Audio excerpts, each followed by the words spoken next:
Hey vets, today's video is about presumptive conditions for Gulf War and post 9/11 veterans.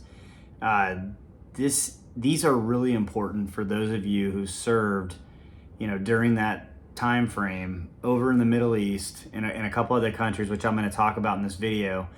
I'm really creating this video because I didn't quite understand VA disability when I got out.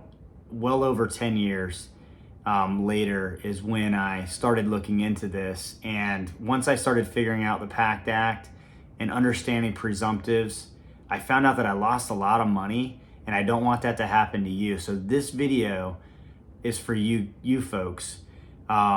First, what is a presumptive? A presumptive condition is essentially, anything that the VA determines that if you have it and you meet the criteria, you served at this location or these locations during this period of time, the VA just presumes that disability is service connected. So if you have it and you are within 10% disabling for most of them, you get this, unless there's some other, some other reason why the VA determines you got that.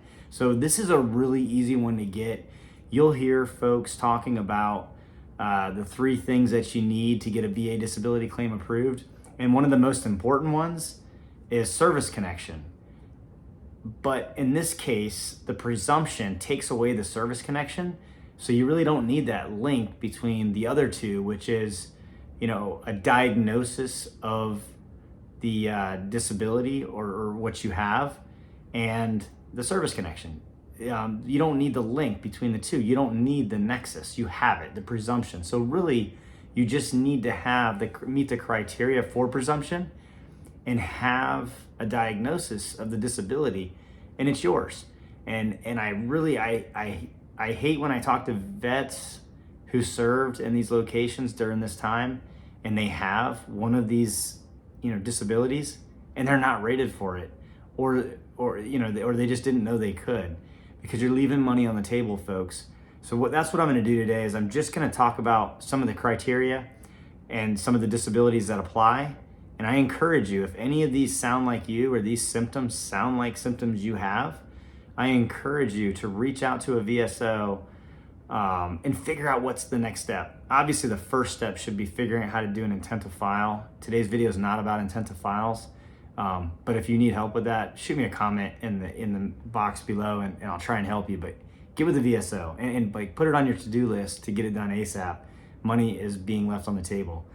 So if you served in the Southwest Asia Theater of Operations, Afghanistan, Israel, Egypt, Turkey, Syria, or Jordan, during the Persian Gulf War, and you have a medically unexplained chronic multi-symptom illness that exists for 6 months or more, such as chronic fatigue syndrome, fibromyalgia, or irritable bowel syndrome, or any diagnosed or undiagnosed illness that warrants a presumption of service connection as determined by the Veteran Affairs, you are presumptive for those conditions. And I should tell you that this is coming right off of benefits.va, the VA e-benefits webpage. There's a fact sheet online.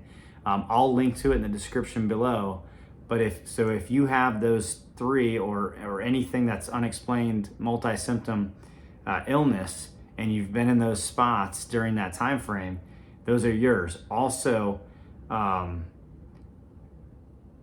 some signs or symptoms of these undiagnosed illnesses include fatigue, skin symptoms, headaches, muscle pain, joint pain, neurological or neurophysiological symptoms involving the upper or lower respiratory system, sleep disturbances, gastrointestinal symptoms, cardiovascular symptoms, weight loss, or menstrual disorders. Those all count, and you can get rated for them. Now, I will say a lot of these symptoms really could mean something else, and I'll talk a little bit more about them later on, and it's probably easier for a doctor to diagnose those symptoms with an actual disability. That'll make it easier to to get a rating for it. This is more for those ones where a doctor can't figure out what's going on. It's undiagnosed, but these symptoms could be related to something else. That's where you can get these conditions. But like I said, these are a little bit tougher to get. It's better for the doctor to figure out what you have so that they can diagnose you with it and you get credit for it in the form of disability rating. So if you served in the Southwest Asia Theater of Operations or in Afghanistan on or after September 19th, 2021, and I just want to take a second, I'm going to scroll all the way down here to the bottom. And hopefully I can find my spot when I come back up. But the Southwest Asia Theater of Operation refers to Iraq, Kuwait, Saudi Arabia, the neutral zone between Iraq and Saudi Arabia, Bahrain, Qatar, the UAE, Oman, the Gulf of Aden, the Gulf of Oman, the Persian Gulf, the Arabian Sea, the Red Sea, and the airspace above those locations. That's what the VA considers that Southwest Asia Theater of Operations. So now we're going into some of the diagnosis or disabilities that you actually may have. Brucellosis, Campylobacter jejuni, Q fever, and I'm going to mispronounce a lot of these. Non-typhoid salmonella, Shigella, West Nile virus, malaria. Those are the conditions that if you have those conditions and you can get a 10% rating, and it's more than 1 year after separation, you can get rated for those disabilities. Now, for disabilities that manifest to a degree of 10% or more at any time after separation, the specific conditions include Mycobacterium tuberculosis, visceral leishmaniasis. Now moving down to more of the cancer stuff, if you served any amount of time in Afghanistan, Djibouti, Syria, or Uzbekistan during the Persian Gulf War from September 19, 2001 to present, or the Southwest Asia Theater of Operations from August 2nd, 1990, so we're going back a little bit, to the present, the conditions that are included as presumptive conditions are squamous cell carcinoma of the larynx, the trachea, adenocarcinoma of the trachea, salivary gland type tumors of the trachea, adenocarcinoma of the lungs, large cell sarcoma of the lung, salivary gland, I know I mispronounced that, type tumors of the lung, sarcomatoid carcinoma of the lung, and typical and atypical sarcinode of the lung. There are some more cancerous type conditions and other conditions that some of you actually may have. For those of you that served on or after 9/11/2001 in Afghanistan, Djibouti, Egypt, Jordan, Lebanon, Syria, Uzbekistan, or Yemen, or if you served in the Southwest Asia Theater of Operations or Somalia on or after August 2nd, 1990, and you have any of these conditions, they're considered presumptive.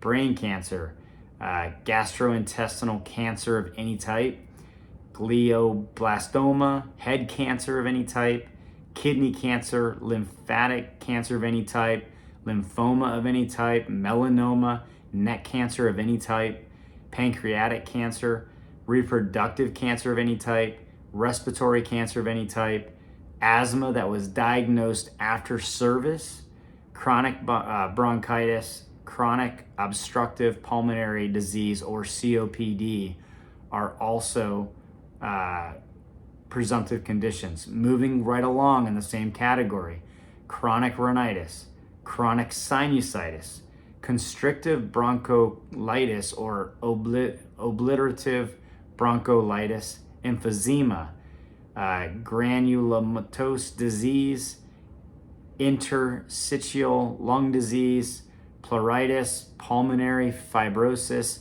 and sarcoidosis are all presumptive as well. And I want to highlight here because a lot of us, myself included, have chronic rhinitis, chronic sinusitis. These are some of the more common ones that some of you may be, have been exposed to, and they're presumptive. These are common disabilities. Another one I saw, asthma as well. If you have these can be high value claims. They can really move the needle forward on anything that, on your current VA disability rating.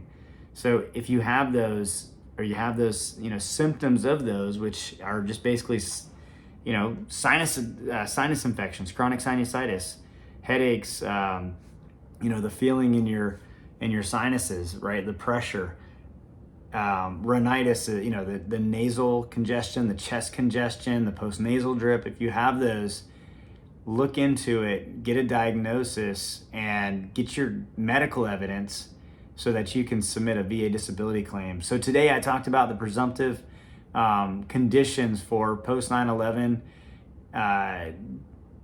vets. Go in there and get this stuff done.